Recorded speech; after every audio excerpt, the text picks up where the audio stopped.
Hey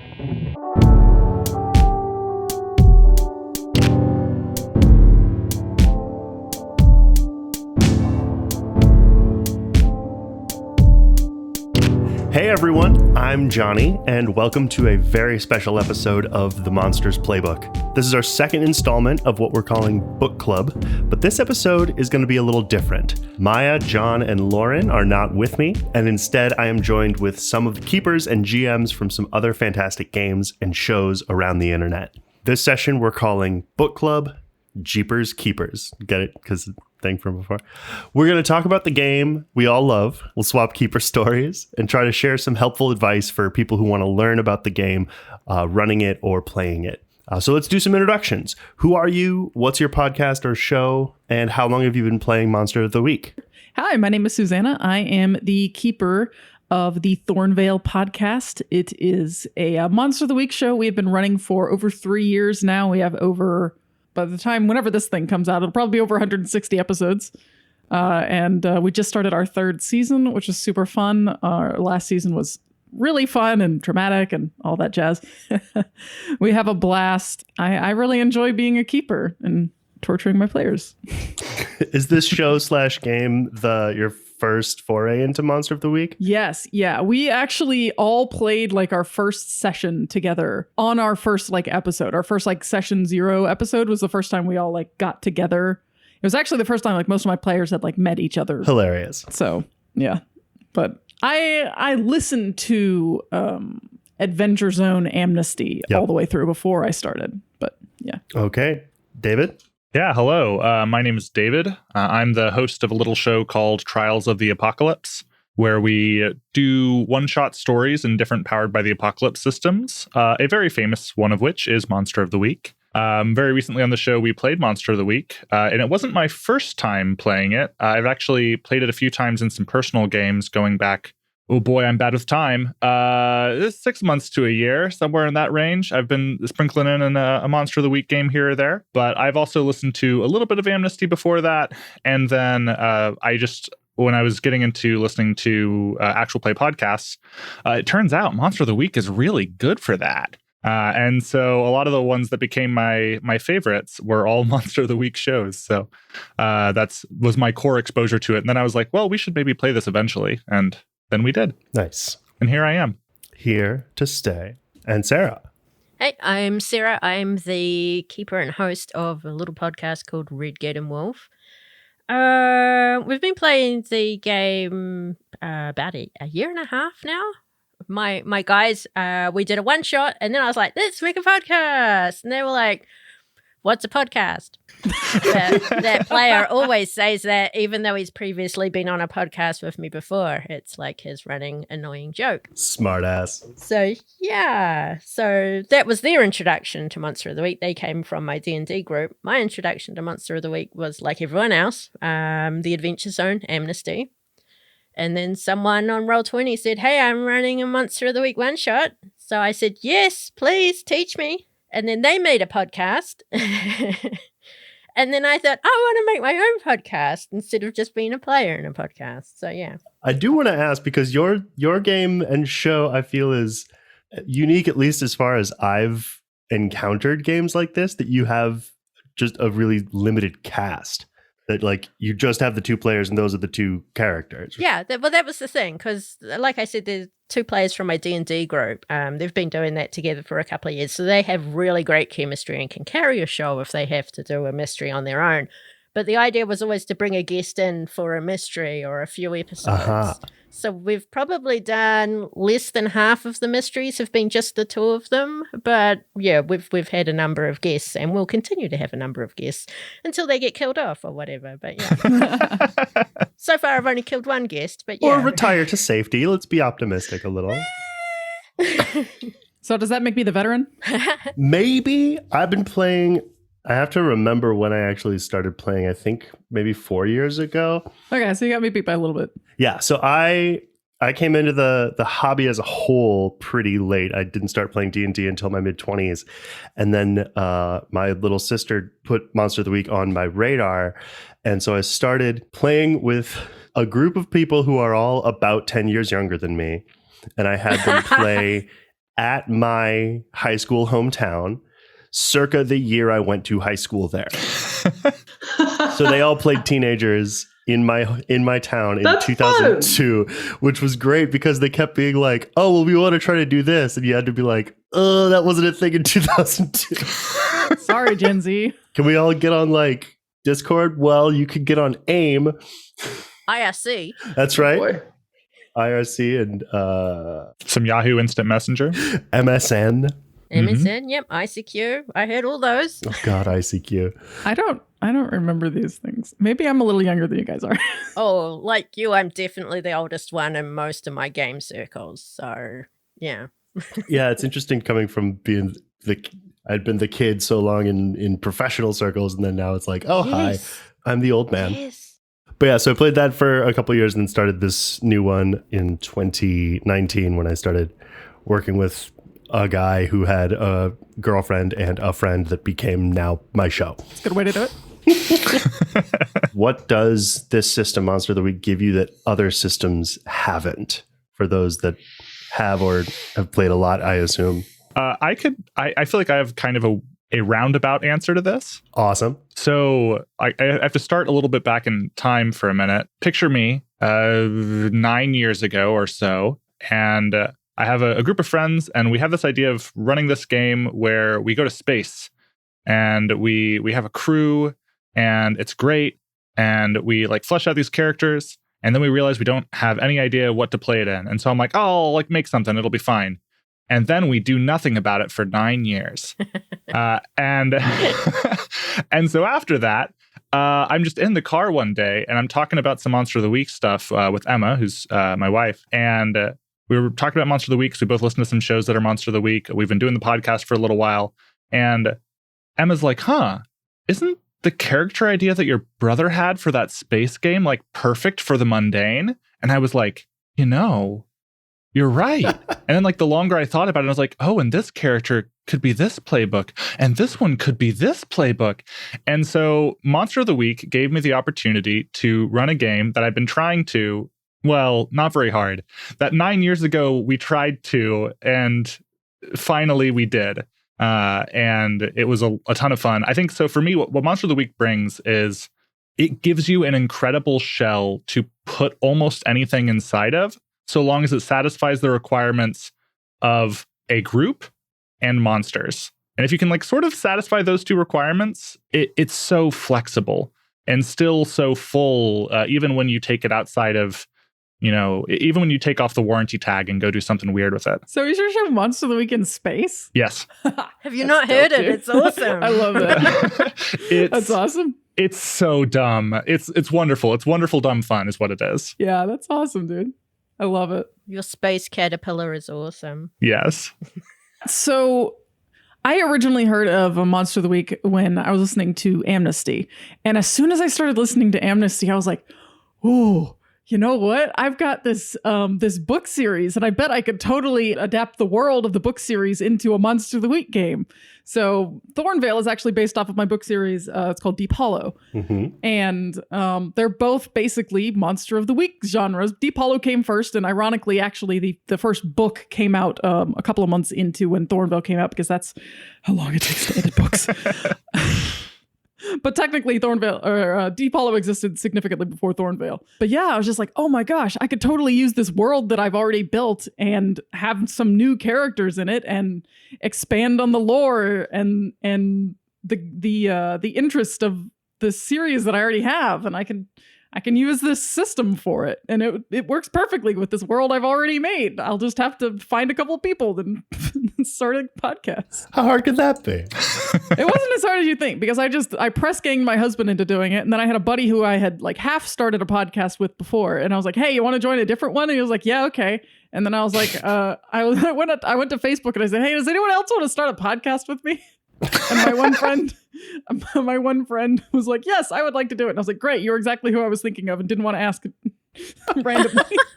Sarah, what about you? Well, I just want to add on to what David said, how the characters fit in so nicely. Have you ever watched a TV show? It doesn't even have to be Monster of the Week related, and gone, that person's the expert, that person's this. It just, the archetypes fit in so nicely. So beginners can pick it up straight away, because even if they haven't seen Buffy the Vampire Slayer, they might have seen Supernatural. If they haven't seen the X-Files, they might have seen something else very similar, that kind of thing. So it's easy for anyone to pick up. Also, I find there's less dice rolling than in D&D. More flexibility as to what happens if the dice roll is good, not so good, really shit. And it's easier to pick up a Monster of the Week mystery, even if it's something someone else has made, and just start running it, than if it's, say, D&D. I refer to D&D because that's really where my only other RPG experiences come from. Picking up a D&D module or something like that. Usually you have to read everything through to know what's going to happen. But with a Monster of the Week mystery, you just get the bare bones information you need, and I've got it. And I know these guys are like this, and off you go. Yeah. There's really very little prep or knowledge required in running it. Less great homework. I haven't prepped anything literally in like 2 years, because I have given up attempting to prepare for what my crazy players are going to do. Oh yeah, no, I do very bare bones as well, because I don't know, my players try to kill each other. They say it's not on purpose, but it's just, I have no idea what they're going to do. I have no idea what the guests are going to do. The guests are more crazy sometimes than the main cast. It's just, yeah. Let me join. I'll be your chaos player. Chaos player. Yeah, well, we kind of started getting onto social, and we're like, begging for questions. And we would get a lot of stuff about like, oh, what do you do to plan a session? And I'm like, I'm supposed to be planning these? Man, you're lucky these days if I even fill out the monster description sheet thing. I make that up as I'm running it. Yeah. Exactly. Season 3 is the first time I've written anything down in a while. Just because I have a specific plan. And who knows if that's going to work. Yeah, my planning is just I open a new Word doc and I type until I stop. That works. So I think our podcast might be unique in talking to you guys too, because we started playing the game just as a game in my party room, and this is why we're very frustrated with our own selves for having an entire season that's lost to history. And then we've eventually started recording, and then eventually we're like, we should do something with these recordings. I feel like that's how a lot of actual play podcasts start. So on that exact note, so I have it's been sometimes weekly, sometimes every other week. I've had a very long running D&D campaign we're past year 3 now. We are nearing the end of the game finally. It always had a finite scope. It just has taken us a very long time to get there. But we're in the final arc right now, and it's all going good and everything. But it was probably, I think, the first really full arc of the game. After we've gotten sort of all the teams sort of settled out, and everybody kind of knows their roles, and I really started introducing the plot. We had our first arc. And it was this city that was very, turns out there was vampires and shit. And there was all this police state stuff going on. And it was all very freaky, right? And we get to the end of it, and everybody does a fantastic job. And I got to the end of it, and I was like, wow, that was really cool. And now it's gone. Yes. Yes. Yeah. And I was like, huh. And then I buried that thought for half a year and kept doing other stuff. And then we got to a later one that was this, crazy sort of casino gambling show type nonsense. And we got into that, and it was pulled in some really awesome plot threads from characters' histories. It was it was fantastic. And I got to the end of it, and I was like, wow, that was really good. And now it's gone. And so, yeah, no, I definitely feel that was, for me, it was listening to podcasts and starting to hear actual play shows.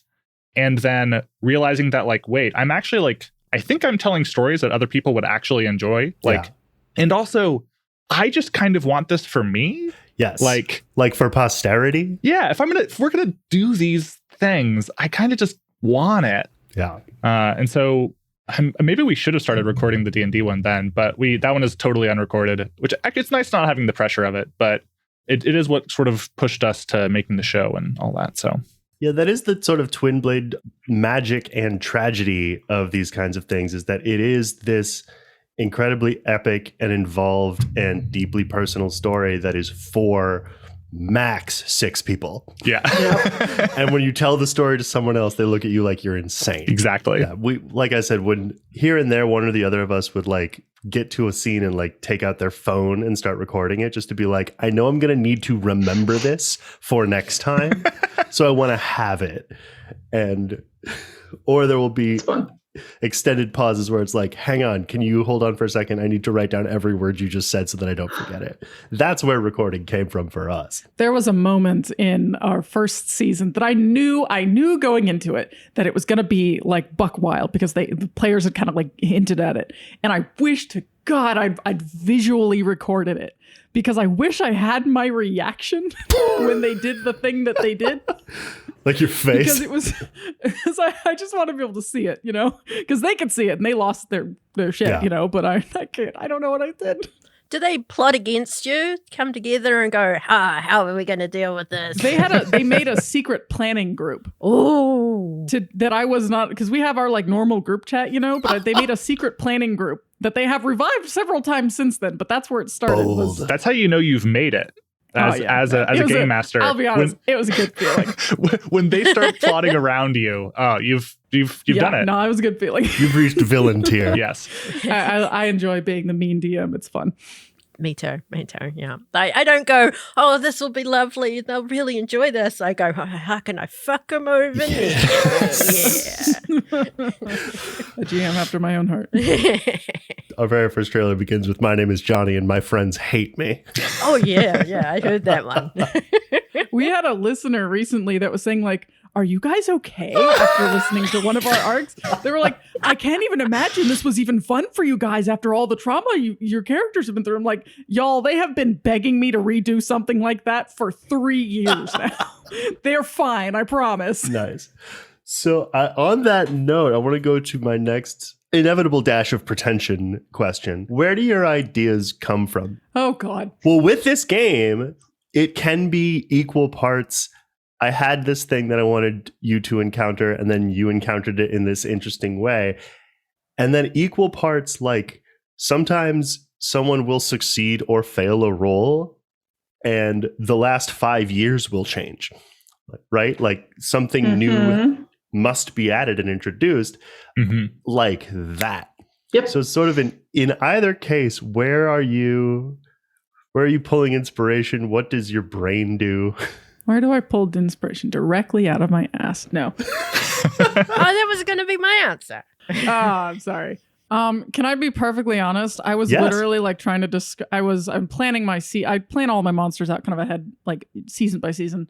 I was literally like Googling, cool cryptids. Yep. Because I just couldn't think of anything. So I had there was a couple that I knew I wanted to do, but there was like, sometimes I need to pad things out a little bit. I need a monster and I don't know what to do with it, So I was literally Googling cool cryptids. I think I used like 2 of them, but dreams. People ask, like literally, like I dream, like one of our biggest monsters, it was Arc 6, was something that was literally from my own nightmares. I told them. Partially, not all of it was, but partially literally from my own nightmares. Like I dream about weird stuff and I remember it. So I don't know. Does that answer the question? It sure does. I have a weird dream that will never really work as a monster because it only works as a folk tale, which is I literally had a dream that I encountered something in the forest called the Wednesday Man. And he was a little guy. And his deal was he would appear to you and just kind of, you'd see him out of the corner of your eye. And that's how you knew that you were at the exact midpoint of your life. That as long as you've lived is as long as you have left.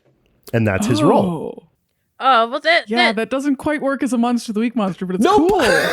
Because it's letting the hunter know that they have heaps more years left before they die. Right. So it's kind of like, well, I've got this. I don't have to worry about all the other monsters he's going to throw at me because I saw the Wednesday Man, so I've got another 30 years left. On the other hand, if you're Henry, our 15-year-old, little awkward. I think for me, my biggest inspirations always come from jokes. If I think of like a stupid little pun as I'm reading through the book for a new game that we're running, then you can, I guarantee you that will show up when we play. Because it's a very chaotic way to do world building, but the follow-up thing is, so basically I have one engine that is just making stupid puns. And that's like one engine of creativity. And then the other one, and this is the one that I use the most when I'm actually running, I'm constantly evaluating what's currently happening and thinking about what is the most interesting thing that could happen next. Mm-hmm. And rather than having like a set destination in mind, because like we do one-shot stories, so we do have to come to a resolution that feels satisfying, right?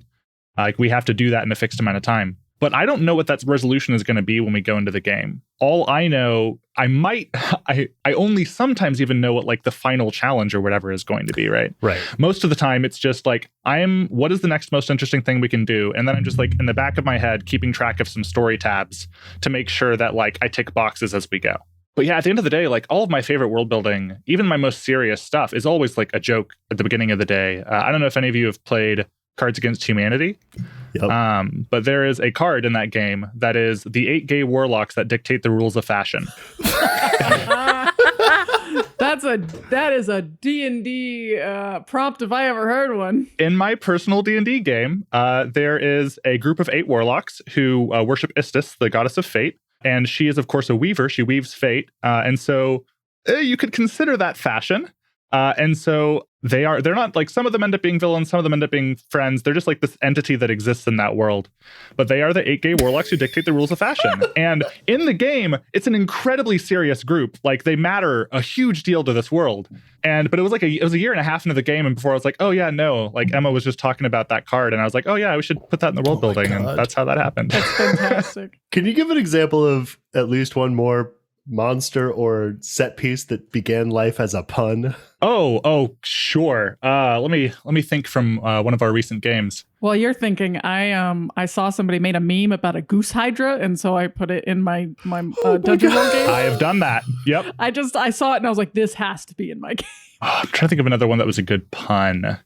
There are so many that started off as jokes. Mm-hmm. Oh, no, here's a good one. So for it's on hiatus right now. We're probably going to pull it back as something other than D&D, but it started off as a D&D game we played for like a year. But it's like this whole like tower ascending story about like each tower is this whole like new world, and you have to like complete challenges to move up to the next level. It's strongly based on the webcomic Tower of God, which is a super good webcomic. Yeah. Yes, it is. But it is it deviated so hard, so fast from that canon. But in the original story, there are like these 10 great families, right? And they're all very powerful and all have their own children and all this stuff. So I kept that bit. But then I was like, all right, I need a meme. I need a joke. I need something that I'm basing my 10 great families off of. And there's the king of the tower that in the story, it's Jihad. And I was like, okay, first I need to come up with my king, and then I'll come up with my 10 great families. And so we were just like walking down the street, and I saw a Burger King, and I was like, no. He is the Burger King. No. He is. And there's a Drawfee bit. If you've ever seen Drawfee on YouTube, there's a Drawfee bit that's Burgoo King. That is this. There was a horse that won the Kentucky Derby that was called Burgoo King. I shit you not. There's a whole thing about it. Go watch Drawfee for a clip about that. But so I was like, okay, the king is the Burgoo King. Well, that means that all the 10 great families are different fast food chains.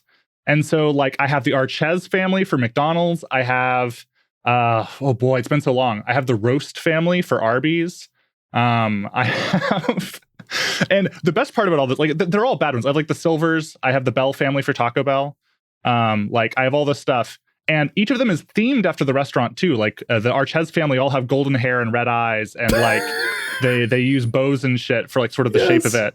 And like the Archez family meal is like this like cheeseburger mac and cheese. It's a whole thing.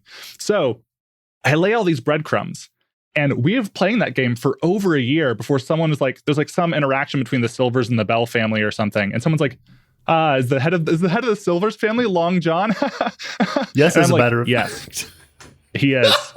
And they're like, what? And I was like, and also, and then I introduced them to the joke, and everybody was, it's that beautiful kind of mad at you, where they're really just mad at themselves for not getting it sooner. You've been holding this over our heads for a year. Yep. And yeah, I really look forward. We're eventually going to get back to that game. We had to go on hiatus for a few reasons, but we'll probably do something different when we get back to it. But yeah, I love taking jokes too far. That's my favorite world building. I don't think you take them too far. It sounds like you take them far enough. Yes, exactly. You take them to the logical conclusion. I don't know if I can follow that up. Well, where do your ideas come from? Well, I was going to say that I made a deal with a little red imp. I sold him my soul, and he gives me ideas. His name is Steve. Oh, Steve! But, yeah. From the Crossroads. He and the Wednesday Man are brothers. That's right. Steve Wednesday. Yeah, but I'm trying to think, because I haven't made that many mysteries of my own. I've probably only made 1, 2, 3, maybe 4 or 5. Because we started out using the Tome of Mysteries for the first show. And it's very interesting just seeing how, because I ran the same mysteries for an at-home group as well. So it's very interesting seeing how 2 completely different groups diverge so differently, and what group murders children as opposed to the other group that saves children. Yes. Oddly, the group that only had 2 players in it murder the most children and take the longest time to complete the mystery, as opposed to the group of 4 people who take less time and save everyone. It's quite funny that way. How about it? But I was thinking about it, and I'm like, everyone says, well, obviously from the TV shows, from the monsters of old, or whatever it is you're taking inspiration. For the holiday one-shots, I'm like, oh, Halloween. Everyone does a haunted house. I'll do a haunted house, okay? I'll have a few little random ghosts, okay? And then we'll have a fake ghost, an actual guy who's pretending to be a ghost who's wearing an old pink shirt with little holes in it. Excellent. He's the comedy God, in case they need comedy. Wonderful. And then I'm like, who's in charge? I'm like, who's the big bad ghost? And I'm like, well, who would be an obnoxious big bad? Kid, a teenage guy who's a real jerk who got murdered in the 80s, so I can play all the bad 80s music. Nice. And he's wearing all his jean jackets and has the haircut and everything. And I guess Stranger Things kind of maybe influenced that a little bit as well. So, yeah, and that's probably the holiday one-shots, the ones I probably plan out the most, because we actually do it as a one-shot. It is very hard for me to run a one-shot because I just like to let them go, wee! Yeah. And my cast usually go. Roleplay always takes 3 times longer than you think it's going to. Oh, yeah. That kind of opens up another interesting thing about this game as opposed to other kinds of games. And we just finished up and are finishing up editing a one-shot that was written by someone who had a thing in the Tome of Mysteries and has been working on some other stuff that, like, you can have the module, so to speak, but the way it's going to go is totally open-ended. As distinct from any D&D module I've ever played, or like Pathfinder or anything. Pathfinder is kind of a cheat because it's a little bit like D&D, but like, the mystery can be the same, but the episode is not at all going to be the same. Yeah, for sure. And speaking of that, you mentioned something in the chat, I believe, Sarah, that I want to know what you guys do for mixed successes for Act Under Pressure. What's your approach for that? Because it is universally my Achilles heel. Oh, is it? Oh, that's a shame. I mean, it depends on the circumstance. Yeah, it really does. It is my favorite. My main goal is when I was first like getting started, I had a conversation with Reb from the Crit Show, and the one thing he told me is that if the move works, the move works. And so I always try to find something that is an impediment to the situation, but not necessarily the move itself. So, if they're trying to jump over a building, or not a building, if they're trying to jump over a fence, well, I guess with my guys, they could jump over a building. But if they're trying to jump over something, I want to make sure that I still let them jump over the thing, but, maybe they drop something they didn't want to, or they land funny on the other side and they're going to have a -1 forward, that kind of thing. But I always want to make sure the move itself works. I don't want to take away the success, even if it's a mixed success. Or like if they're riding a motorcycle and they're going to try and do a jump or something. Yeah, they'll do the jump, but they might either land through a window or take out a bystander. So they've got to choose if they're going for a window to injure themselves or if they're going to injure a bystander. This is how I might end up murdering children. Lord. So it's your fault. No, I give them the choice. They're the ones who make it. Yes. I just give them the choice. I don't make it for them. I actually haven't given them that choice. That was just an example I pulled out of nowhere. But yeah. Oh, I don't know if I have any help on this one. I feel like I'm also always like, what do I do with a mixed? I think the only thing I will say that I tend to follow when I like really get stumped on one of those whatever their intent was that they were trying to do, I give them that because it's still success, right? Like they get what they wanted. I fall back to one of two things. Either I try to think like for this character, what would they really not want to happen right now? And work off of that. And if that still doesn't get me like something really solid to work with, I just go back and reacquaint myself with the, a lot of PBTA games have, and I think Monster of the Week does as well, your keeper moves. Like it gives you, it's either in the principles or the moves where it gives you like, here's a category of things that you can like do to make your characters' lives a little bit more interesting. And so usually if I have that on my DM screen or whatever, and I read through that real quick, I will find something that I'm like, ooh, separate them. That would be great right now. Or like, ooh, bring someone back into their lives. Oh yeah, that'd be awesome right now. Like, something like that. My favorite thing is like unwelcome attention. Like I think that's what a lot of people do for like magic, but that one is my favorite one to use. I love unwelcome attention. It makes me so happy. But there's definitely been a number of I think the big bad for our season 2 was introduced as the result of a failed use magic roll. Wow.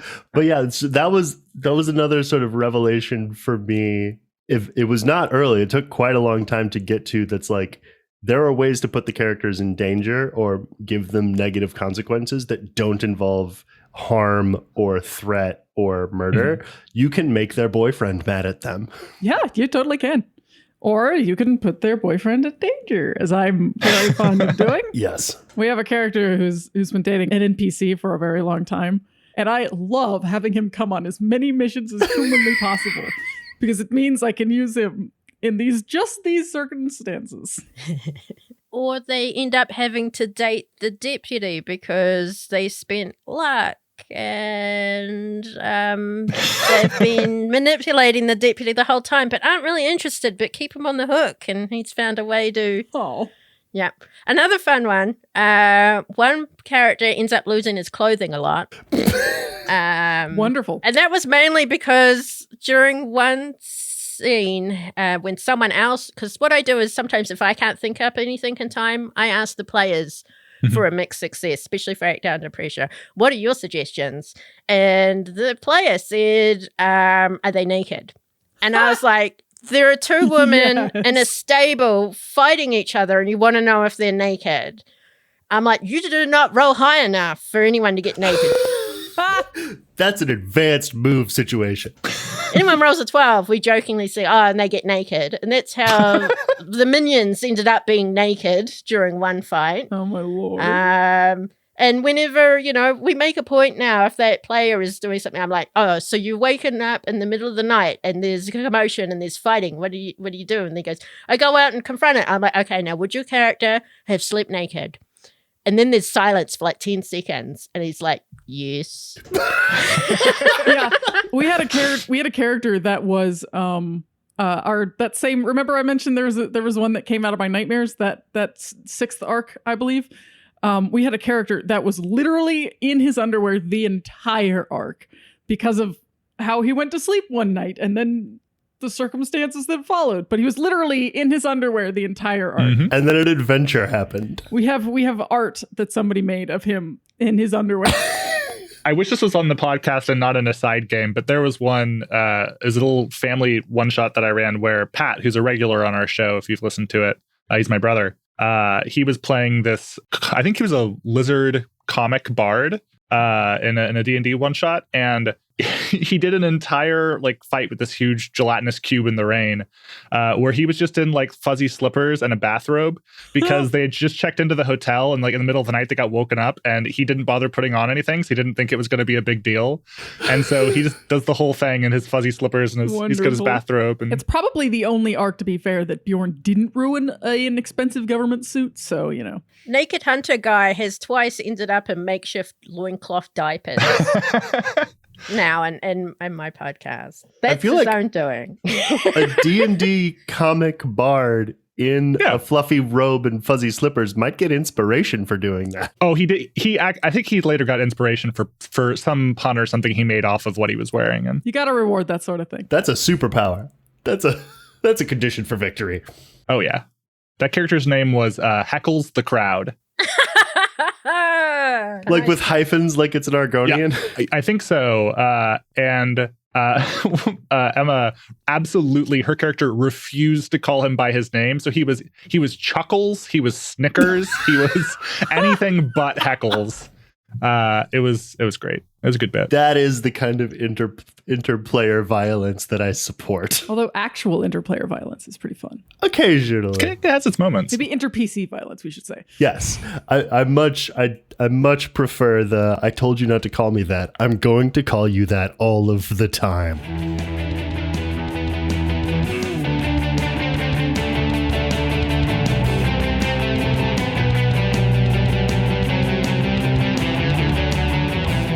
Hey guys, Jonny here, the Keeper, just cutting in to say a few things.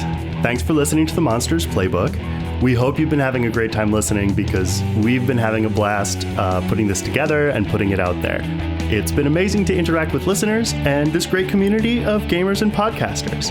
We've got a ton of exciting stuff coming up for you, so stay tuned. If you want to support the show, you can leave us a rating and review on Apple Podcasts, and now you can also leave a rating on Spotify. Either one will help the show get noticed. We all read every single one, and we love hearing from fans. We love having fans. You can also follow us on all of our social media accounts. We're on Facebook and Instagram at Monsters Playbook, and we're on Twitter at Monster Playbook. Character limits, what are you going to do?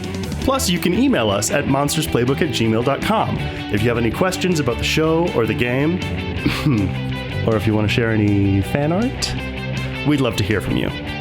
But the absolute best thing you could do would be to tell your friends about us. If you know someone who might like what we're doing, let them know. We'll get a new listener. You'll get somebody to talk to about this show you like.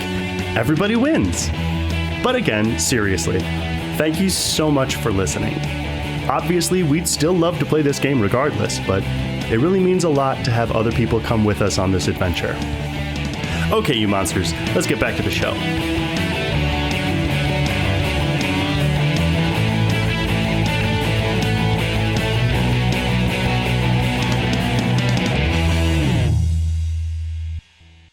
So I guess let's switch gears a little bit. I want to talk about NPCs. I love NPCs. And I know we'll have a ton to talk about NPCs and sort of where they come from and what their deal is.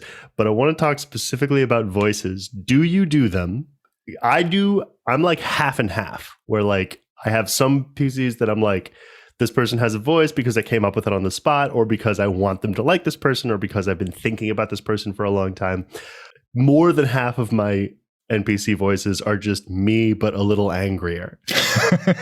So if you do voices, where do the voices come from? How do you assign them to your characters, etc.? I do generally think them up on the spot. But so, I mean, it depends on like what I think of what the character looks like. I have, I've got, here, I'll like give you an example. I've got Stanley, who's like a big, beefy, large man, and he talks like this all the time and hurts my voice if I have to do him for too long. And then I've got his partner Miguel, who's kind of has a high type fast kind of voice, and he talks like this. And then I have Oliver, who's like a British man who's been living in America for a while, and he kind of talks like this, and he's very direct and specific about the way he talks. Yeah. And then every single time I have a character with a southern accent, my players lose their shit. So we have this cop that showed up in one of the last couple of arcs of season 2. His name was Crawford, and Crawford talked like this, and now they love Crawford, and now I'm going to have to bring back Crawford for every single freaking arc. What is this like? I haven't. They had to call the like hotline for someone's deal with the agency role, and it was like, do you want to call this actual NPC or do you just want to get whoever? And I did this kind of like Southern Diner voice, and now they're like, we want a whole spin-off show with this hotline. I don't know what it is about Southern accents. There was a ghost character that I gave a Southern accent to, and they were just like, can we keep him forever? And I'm like, no, he's a ghost. He is already dead, literally. Yeah, I think I've had 2 ghosts that had Southern accents that they loved. There's something about the Southern accents that my characters just adore. Or my players just adore for some reason. You're not alone. Mine too. And you keep making them ghosts. I think that says something about you. Yeah, well. More ghosts in the South. Well, it was very old back then. Also, Susannah, you have a number of... Do you have NPCs from the books that the characters are interacting with directly, and how does that affect the way that you... There's an Easter egg for people me. who... But it's not someone I've had to directly have to voice. But there's an Easter egg. There's somebody that Henry has talked to, because Henry had the what is it, the Net Friends move. Yep. And so there was a Reddit guy that I had him keep interacting with that was named Monster Hunter 69. Of course. Anyways, it's an Easter egg. I've told people that it's a character from my book series, but I haven't told people what. So I say, like, if you want to read it, you could probably guess it. But I specifically put Thornvale in Florida and Deep Hollow in Vermont because I didn't want them to have to interact with each other, because that would be a nightmare on my on my behalf. That was my other main question here for you, is like, as we've mentioned, some of the roles can affect the lore. So do you allow your players to read the books? Oh yeah. My players were all my beta readers. So okay. So they have read the books, and you know, they're mostly writers themselves, except for my husband. So they are, you know, they understand that because of the way that I've set it in the world of the Dragon Knights universe, is kind of what it's called. Yep. You know, they understand that there are certain things that we kind of tweak a little bit, for lack of a better explanation. So like, for instance, no one is ever going to be the divine in our game. Okay. It just doesn't work with the lore, but most of the other ones are okay. Well, I love doing voices. There are a couple of characters who end up just being some slight variation on my own voice, but most of them, like, I've got a setup for them. And in my case, it's not always the way. You always have NPCs who just kind of pop up and emerge. Like in our game Playing Undying, which is a story about vampires, like at one point, one of them needs to feed on someone. And so that character ends up actually becoming a character in the rest of the story. That you didn't plan for. He gets a voice. Yeah, I did not plan for it. And at one point, one of the characters feeds on Clint Eastwood. It's a whole thing. We're not present day. It's like, I mean, obviously Clint Eastwood, I guess, is still around. They could do it today, but you know, you don't want to eat him now. You don't want to get him now. You want him in his prime. Exactly. Yeah. Good, the bad, the ugly days. But in my case, there's actually several NPCs who I never get to use. I often plan more NPCs than I actually have space for in a game, because I don't know which route they're going to go as far as like where they start angling in the story. And I have about an hour and a half once we start recording, like as the players really start moving somewhere, that the rest of the story now has to follow that. Yep. Because most of our games in total are anywhere between 5 and 7 hours of listening. And so I think Monster a Week was long because that game cannot be stopped. The side tracking is infinite. The RP is real. If you let it be. Yeah. I mean, we've got 160 episodes that says so.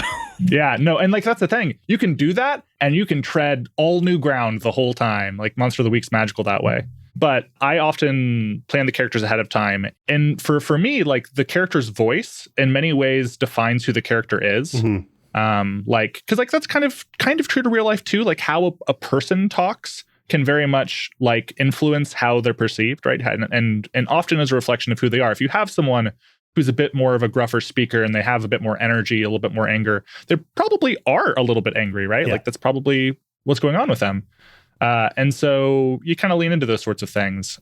I'm trying to think if I have a favorite. I mean, a fan favorite recently, I had the captain on the Starship Scholastic, which was the ship in our Monster of the Week game. Yes. It was shaped like an open book. This is not a series grounded in reality. One of our influences was definitely Hitchhiker's Guide. But the captain of the ship, his name was Captain, me Captain. So if you addressed him, you'd say, "Oh, Captain, me Captain." Again, puns coming back to haunt us. But he was a 1.5 foot tall anthropomorphic starfish. Just imagine the most grizzled starfish you've ever seen. That was the captain. Just like what I said was looked like think Solid Snake, but a starfish, and that's what he looked like. All right. And his voice, I played with a few, but where I settled is on this crappy interpretation of my friend's impersonation of Patrick Warburton, specifically Kronk from Emperor's New Groove. That's so specific. So it was that blended with a little bit of William Shatner's pacing. So the captain talked like this constantly. Captain's log. And he was... Yeah, I already want to talk that character almost exclusively. I meant to have him like in one scene, and he is peppered throughout the entire game. Yep, that tends to happen. Because everybody just wanted more of Captain Me Captain, so he stuck around. There was a character who was more prominent in season 1, so blessedly there's not much of him in season 2. Who has a high-pitched voice that cracks constantly, which meant that my characters were always like, should we check in with Brad and see like what he thinks about this? Nice. That's the case, though. If you do a voice which is interesting or amusing, that will automatically make the hunters fall in love with the character. Absolutely. And like Susannah said, want to keep him. It's a shortcut. Or keep going back to them. So if you don't want that to happen, if you just really want an NPC to be there for a moment and then leave, just give them a plain voice. If you want them to like them or have them around, yeah. I have one NPC whose voice is basically mine, like specifically. And I have to remember, like, every time I do this character's voice, like, her voice is mine, just angry the majority of the time. So, yeah. Well, Sarah, you and your game already have a lot of accents at play. Yeah, the Kiwi accent, a Floridian / New Jersey accent, and a Canadian accent. Yes. So that's a lot, yeah. And we also, one of our second guest was British. Think very posh British. Okay. And I said, and he is prone to do voices and accents. So he immediately says, I've got an accent. I'm like, okay. I'm like, what is that? He says, I'm not going to tell you. I'm not going to tell you anything about my character, not even his name. This is, he's playing this class. I'm this playbook. I'm like, okay. And then the moment he steps on and starts talking, we all just fucking lose it. Because he goes, he was like, well, howdy. Oh, God. You know, like very southern, very animated. And we just all lost it. So, oh, Lord. That's fantastic. but also, also we've got the main hunter, the Floridian / New Jerseyan, does a very bad Scottish accent as well. So, but my NPCs, I do have a couple of southern ones. Mm-hmm. Southern Kiwi or Southern American? I don't really do accents that well, so I will do the stereotypical television what I've heard and try to do an accent. Sure. But I have done Southern Belle, and I have tried to do a slower, deeper drawl for my deputy. And I've done I like getting really stoned and just free love for everyone. That was I think that one's the fan favorite, Meadow, who just loves everyone and is just, she's my open your mouth and whatever comes out of your mouth, anything goes character. I love those NPCs. Excellent. Gotta love them. Which I love too. I have no idea what she's saying. I apologize so many times when I play her on other shows. I'm like, I'm so sorry. I didn't mean to do this. She's doing it. I didn't mean for her to have sex with a squid boy in a pawn shop. I'm so sorry. She's got a mind of her own. It just happens to also be my mind. It really does. I have a follow-up question, just real quick. I want to know who your favorite voice you've ever done. It can be an NPC or a PC. I'm just curious. Who's your favorite? Is that a question for everybody? Yeah, I would love to know, like, everyone's. I like Meadows. Okay. She's just so easy. But I also like the little 3 foot tall imp guy. His name's Steve, and I talk like this. Hi, boss. And they loved him immediately too. I have no idea why, but yeah. They requested that voice actually because I did it in D&D. Yeah. I was like, oh, I need a voice for this character. Who should I do? And they were all like, Stanley. That was his name in D&D. He's now Steve in Monster of the Week. Because chaos, man. Yes. I have a stoner ghost who currently lives inside the head of our spooky character. He's just like, just trying to have a good time, man. He's just being a real chill dude and kind of wants to know if you want to get high because it always helps me. He, as a ghost, he has trouble maintaining his presence on Earth, so he tends to try to live in and possess whoever he can. And one of the characters is this mage who's having a tough time dealing with her family, and she's like having a real crisis of faith. And she asks this guy whose name is Dockers for help. It's like, what should I do? And it's one of my favorite moments in the whole show because he goes, do you want to blaze a J? And she immediately, still like in tears, goes, I don't know what that means. Love it. It's like, well, I don't know how to help you, man. On the show, my favorite voice to do is probably the conductor in our Ghost Lines game. He's the conductor of the train, and the conductor sounds like this. Around about 900 years ago, the gates of death themselves were broken. And like, he's also the narrator in that game. And he's so fun because he's also kind of a word vomit speaker, where like, it slowly evolved and like it turns out like he might be a cultist, and that's just sort of like pushed under the rug at one point just from an offhand comment. There's some fun stuff in that one, but I really like doing that voice. I think off the show, my very favorite voice I've ever done is because it's one of my favorite characters. I had this young girl character. She was 12. Her name is Arya, and Arya is my favorite word vomit character because like Arya just sort of talks like this, and whatever you talk to her about, she probably has something to say. She really likes to go on quests, and and like at one point they asked her like, "How old are you?" And this is like when she was a little bit younger, and she stood there and she thought about it, and she was like, well, when I got, and she starts listing off like her birthday presents. Because like how she's keeping track of how old she is how many birthdays she's had, and she's like, oh yeah, no, I got one year I got a tuna, and it was so big, and there's like who gave this little girl a tuna fish? Yeah, and she's so fun to do. Eventually, she's gonna make her way onto the show as a character, but I don't know. I haven't found the right arc to plug her into yet.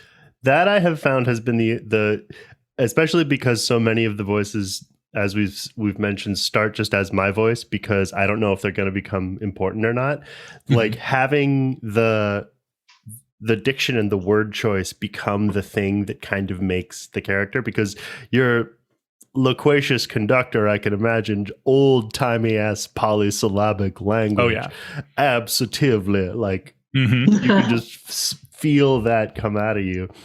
And yeah, like I have a character who tragically is not going to make an appearance until far, far, far, far, far down the road, who like the fun thing about her is that she's not from this earth and doesn't know how most things work. Oh, so like a Starfire type character? Yeah, like almost exactly, where you get to ask questions like, what's a job? Don't ask, honey.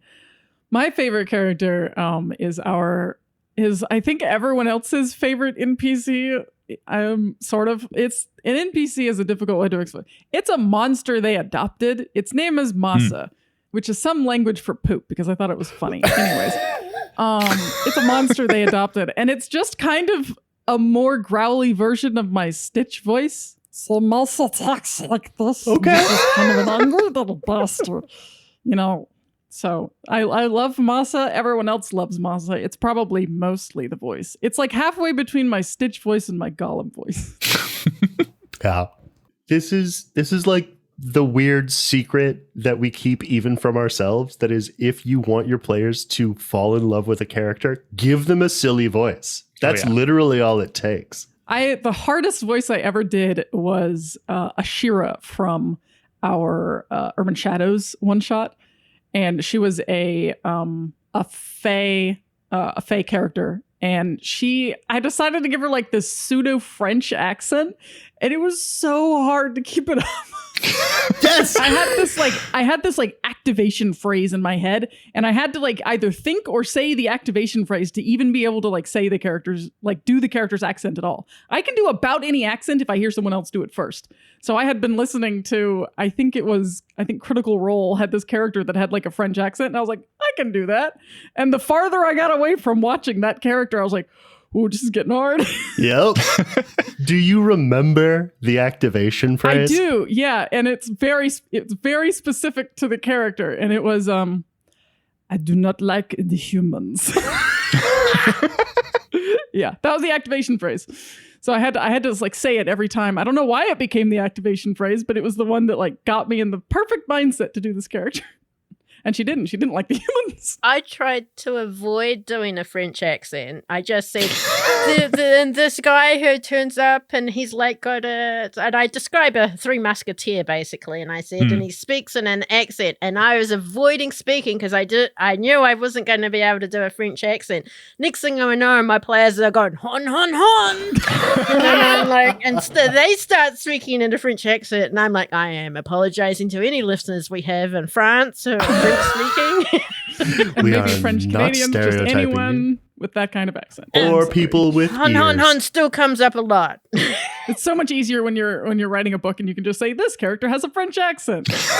I went through a real dweeby accent phase where I don't know if you guys know, there is a Wired YouTube show called Technique Critique, and there's a series of them that is a dialect coach critiquing different dialects in movies. And a lot of what he talks about is vocal posture. And so like something like an activation phrase is like, does make a ton of sense. The reason that accents happen is because the sounds are hard to transpose because you are not used to moving the insides of your mouth in that way. So you go, and then now suddenly you can do a French accent. Like The funny thing is I cannot do a German accent to like save my life, but I can speak German. I can't imagine how awful my German accent is in Germany, but I can speak German. I can't do a German accent like talking in English to save my life. Well, and German is weird because if you listen to German and don't understand German, there is a lot of the sounds exist in both languages. Like English, I'm sorry, you got to understand, but an English major, I'm a word person. The sounds of German aren't foreign to the vocal posture of the English or American. Yeah, about 40% of English is based on Germany. I'm contractually obligated. One of my very favorite language facts is the following, that there was a time when the English court was taken over by the French, and that is why the French aristocracy, when they would eat the food, you call the food by the French verb, which is like poultry or veal or pork or beef. But when you are the peasant who's working in the fields, you are using the Germanic word, and then it's a cow or it's a chicken or it's a pig. Huh. So I like that. That's interesting. Both of those words came into our language. And if you are fancy and eating it at a restaurant, it is the French word. And if you are poor and raising it on the farm, it is the Germanic word. Sorry, it's one of my favorite facts. Thank you. Don't apologize. I love word facts. I am also a massive nerd. I was thinking about activation phrases. I think of them in terms of master gestures because I did well. So that's like a thing in forensics. What is that term? So if you're playing multiple characters in a scene, each of those characters should have a master gesture that gives the audience instantaneous knowledge that you're playing a particular character. For instance, if you're playing a woman who has like a head full of curls, then you might like have one hand up, like supporting them or something. Or if you're playing someone who has who's a very studious person, you might like have them holding a book. And every time you switch between those characters, you'll switch your pose, and that's referred to as a master gesture. And so I think of it in those terms. But it's the same activation phrase. It's very similar, right? But it's just vocally doing that. Whatever helps you do these weird accents. Or playing a game called Pig Smoke. We've already recorded most of it. I have a character whose voice is inspired by J. Jonah Jameson. And so my activation phrase is just yelling, "Give me pictures of Spider-Man." What else could it be? And it's Love it. And I lose the voice a couple times. So there's going to be several times in the bloopers where I'm just screaming into the mic, "Bring me pictures of Spider-Man." I love it. And I think of it in that terms as well, Nice. which is kind of fun. Yeah, we have a one shot coming up where I have to do a French accent that in our blooper at the end of the episode will devolve into a German accent and then a Swedish accent, and then we just all collectively lose our minds. I had a character that I had a very specific accent that I wanted to do. It was sort of like a Welsh, I guess. And I literally just walked around my house for like 3 weeks just talking in this character's voice so that I could try to say it when I finally got to like the recording session. And it was like 2 episodes of this character. And I was just like walking around my house, like talking in this character's accent. And if you asked me to do it now, I couldn't even try. Well, because you haven't been practicing. Because I haven't been practicing it, but like I could do a Shiro's voice if I wanted to. But like this specific accent, I just cannot keep in my brain. So yeah, I had a one shot one time where it was in Ireland, and I told them ahead of time, like, guys, I'm not going to be able to do an Irish accent. But one of the players did an Irish accent and was really good at it. And so my brain was like, oh, I can do an Irish accent now. And so every character had an Irish accent. Every NPC that I had in the game for this one shot had an Irish accent. And I was like, well, I learned something about myself today. My trouble, because I live in Minnesota, whenever I try to do an Irish accent, it always drifts into a like Fargo accent. Oh, hoit at hoit. That's my activation phrase for Irish accents. Oh, hoit at hoit. That's great. About the same as mine. Oh, diddly-dee, potatoes. Diddly-dee. Oh, yes. I'd say top of the morning to you. Then after like 20 minutes, I'm just like, oh, sure, yeah, let's go get some coffee. You're right. No, I wouldn't expect that drift, but it's definitely there. It's right there. Yeah. My player's got bad Scottish accent. Like you said, if he does it for too long, he has to have lots of pauses in his sentences to be able to think of maintaining his bad Scottish accent. Often goes Russian. So there's a lot of instances of us in the bloopers going, Russian. Hashtag Russian. Imagine what I'm saying now in a Russian accent. I don't think you should go in there. This was the Russian character. A lot of swearing as he's trying to get it back. You know, he's like, I can't say it. So he just says it as an opposite. I said, no, you've got to do it. You've got to do it.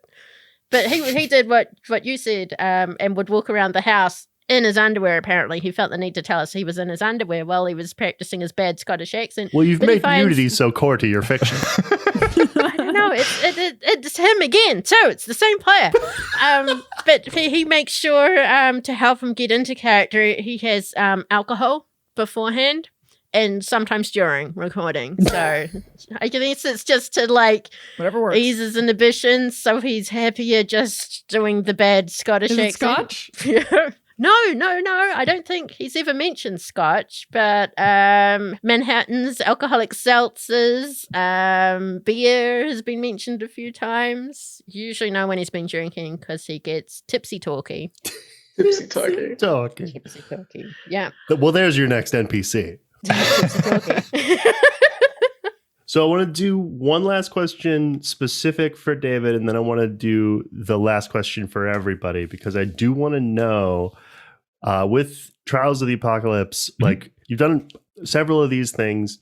With this system, do you find that there is a through line as you change all these variables to go system to system? What remains consistent? Yeah. So I'm really glad I got to see this question ahead of time. So it gave me time to think about it, because this is actually kind of a tricky one to outline, because if you look at a game like Undying, which was the second game we played on the show, it is a diceless game. It barely, I won't say that it barely has mechanics, because it does.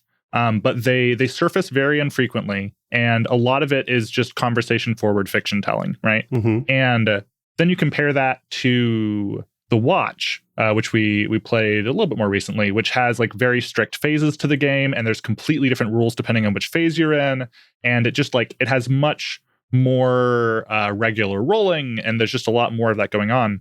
They're very different games. You compare that to Apocalypse World, they're all very different games, and it's like, well, then like what's going on here? What's the whole Powered by the Apocalypse moniker?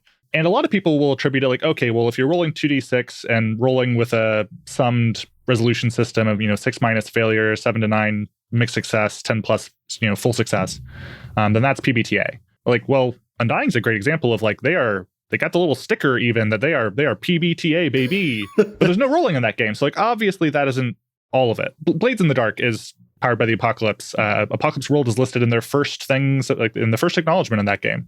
And they use a dice pool. So like, it's not the dice that really makes it. In thinking about it, there's a lot of different things that often get carried about. Like a lot of games use the idea of moves and playbooks. A lot of games use the idea of like a miss, of mixed success and a full success. A lot of them use the 2d6 or 3 in the case of like advantage or disadvantage or something like that.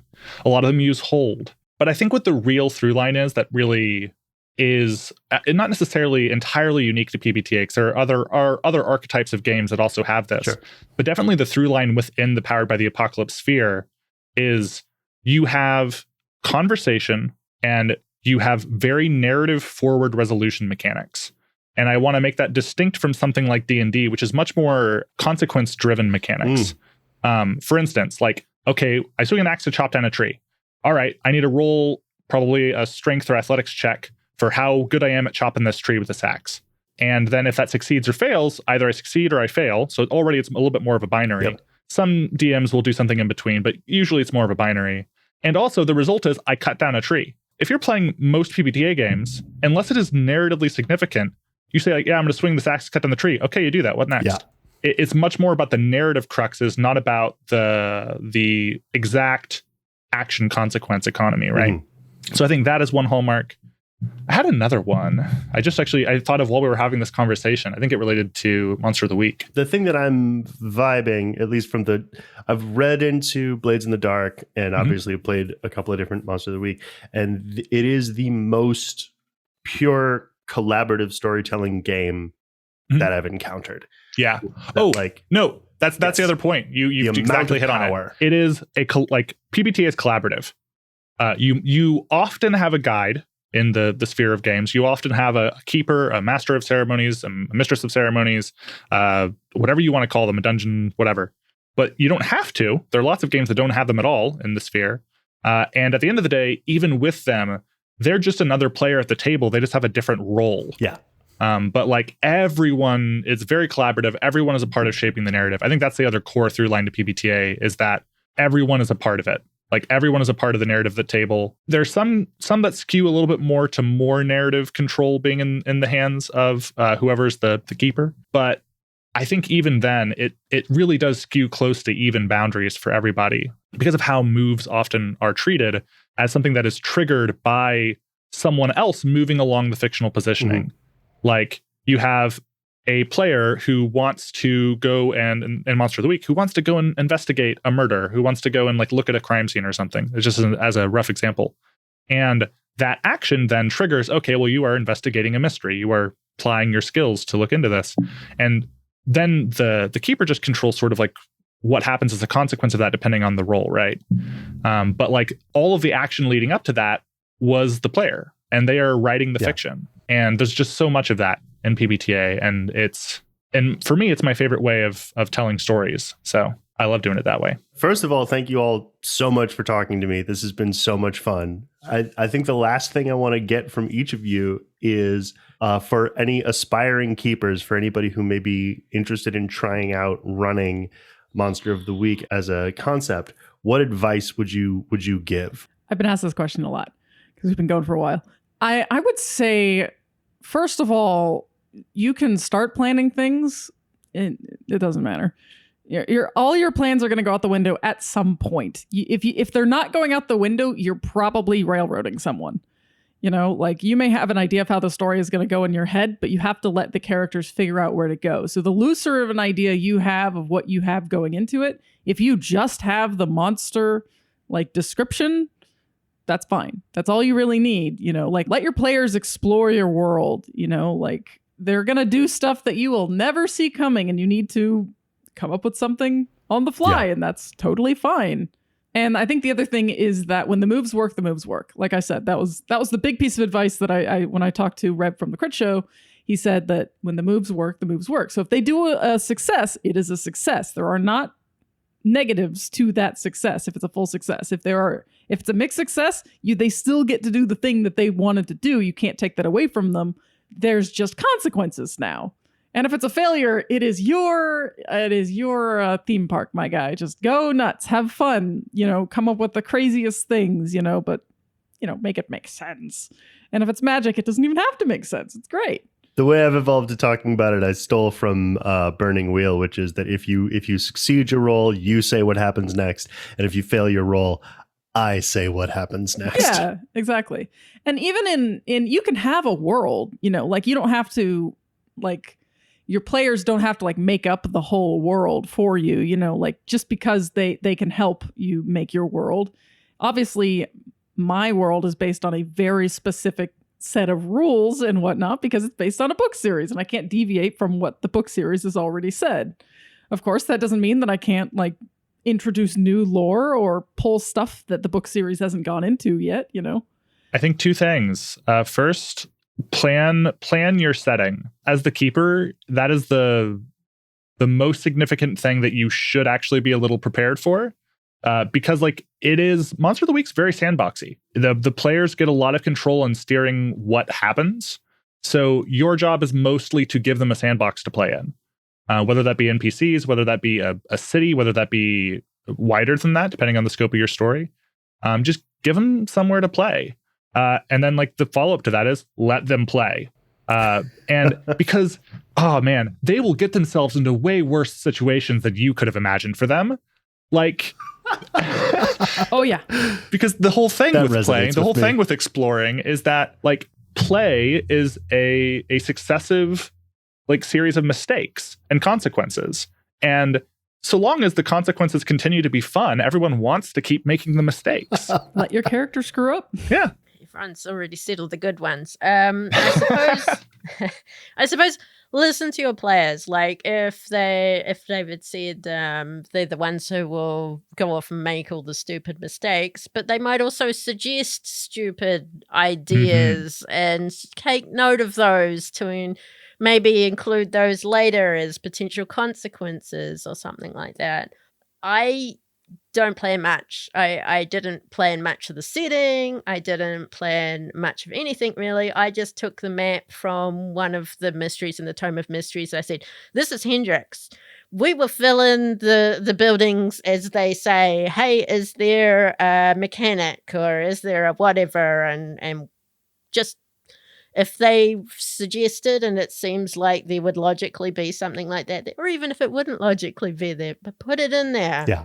Give them something fun. If you can't think of a name for it, go, what do you think it would be called? You know, just invite them in to help create the world. One other example of that is I didn't come up with the magic system in Hendrix and Redgate and Wolf. Our two main players, neither of them picked magic. Our first guest picked magic. I said, how do you think your character would use magic? And he was like, okay, well, we drink the blood of monsters and stuff, and that gives us the magic we can use, and we bleed that blood out of our tattoos from our chests, and so we have to keep replenishing the blood. I was like, sure, that's how your character's magic works. That's great. That Go is with it. troublingly specific. The guest players have very specific ideas. It is interesting what they come in with. Very specific ideas.